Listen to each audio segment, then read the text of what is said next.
Welcome to The Explainer. Today, we're digging into a framework that is literally the backbone of international development interventions. We're going to completely unpack the MEAL framework, and we'll be drawing our insights directly from the experts over at AAYAN. If your goal is to understand how real on-the-ground impact is measured, accounted for, and ultimately improved on a global scale, you're in exactly the right place. Let's get right into it. Here's our roadmap for today. We'll trace the evolution to MEAL, systematically break down what monitoring, evaluation, accountability, and learning actually mean in practice, and then see how all these pieces unify into one continuous, integrated system. All right, Section 1, the evolution to MEAL and how we've moved way beyond traditional M&E. For the longest time, development agencies relied almost entirely on basic performance measurement, right? But we've seen a massive shift away from that. Ajmal Elahi, who's an 18-year industry veteran and the founder of AAYAN, really hits the nail on the head here. He says MEAL reflects a broader approach that emphasizes not only performance measurement, but also accountability to stakeholders and organizational learning. So it's no longer just about tracking outputs and crunching numbers. It is fundamentally about our responsibility to communities and ensuring continuous institutional growth. Moving on to Section 2, monitoring for course correction. Let's dive into this first pillar, the M, which really acts as the continuous pulse of a project. The best way to think about monitoring is like checking the dashboard of your car as you're driving. It's your daily, continuous pulse check.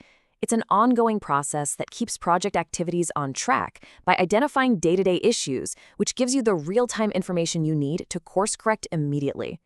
Ultimately, it asks the most basic, foundational question: are we actually doing what we promised we would do? Practically speaking, out on the ground, this gets incredibly interesting. Through both desk-based and field-based exercises, teams are conducting continuous process monitoring. They're looking to see if targets are actually being achieved, and they're tracking whether resources are being utilized efficiently. Now, this isn't just administrative paperwork to file away in a cabinet. This provides the regular, essential feedback that management desperately needs for adaptive management. Because if something is veering off track today, effective monitoring ensures you know about it right now, so you can fix it tomorrow. Section 3, evaluation for strategic adaptation. Let's move to the E in MEAL. If monitoring is the daily pulse, evaluation is where we step back to look at the bigger picture. So unlike the continuous, everyday hum of monitoring, evaluation is a deliberate, periodic pause. Think of it like taking that same car into the mechanic for a full, comprehensive diagnostic rundown. It's specifically designed to deeply assess the effectiveness, the relevance, efficiency, impact, and the ultimate sustainability of your interventions. This is the crucial moment where an organization stops to ask, okay, are we actually making the intended long-term difference here? And keep in mind, evaluations come in quite a few different shapes. They can be formative, meaning they act like a guide to shape a project while it's still running.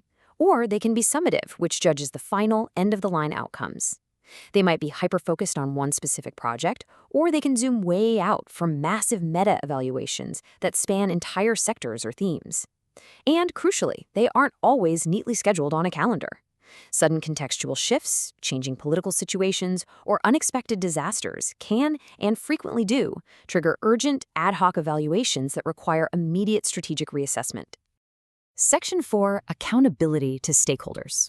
Now, this is where we see a real shift in the power dynamics. Accountability is all about that shift. It puts power directly into the hands of the beneficiaries, the donors, the clients, and the stakeholders. It empowers them to hold implementing agencies totally accountable for their actions, their interventions, and their policies. This isn't a buzzword. It's the vital mechanism that ensures transparency, builds deep trust, and guarantees that we are genuinely responding to the actual needs of our intended beneficiaries. So what does this actually look like in practice? Well, it requires setting up highly functional complaint handling systems and robust feedback loops. These are absolutely vital for protecting marginalized groups. And we're talking about women, persons with disabilities, minorities, and transgender persons. If organizational values or ethical standards start to slip, these mechanisms provide the unfiltered truth. And that truth is exactly what's required to make swift design modifications or, if needed, immediate staffing adjustments. Section 5, learning for continuous improvement.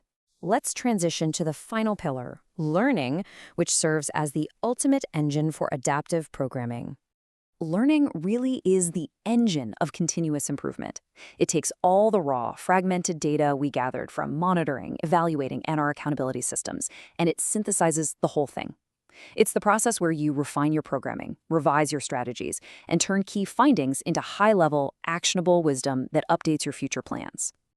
When an organization truly prioritizes learning, the outcomes are incredibly tangible. Effective learning generates vital knowledge products. It ensures that critical information isn't just hoarded, but actively disseminated, both internally and externally. Most importantly, it bridges that gap between merely possessing evidence and actually utilizing it to design better interventions in the future. It's how you ensure the entire organization is constantly evolving and improving. Section 6. Integrating the meal cycle. Having defined all 4 individual pillars, let's explore how they synergize into a continuous, integrated loop. This brilliantly illustrates the complete cycle in motion. First, you plan, using baseline evidence to design better programs. Then we move to implement, continuously monitoring those activities for daily management. Next comes review and adapt, where we evaluate the broader results to pivot our approaches if needed. And finally, we improve, taking everything we've learned and applying it to achieve even greater impact. It's this constant flowing loop that strengthens every single stage of a project's life cycle. And you can see here how every single piece of meal input has a direct strategic application. Baseline and pre-evaluation data, that provides the exact input you need during planning to define your theories of change and key performance indicators. Daily process monitoring facilitates your immediate course correction.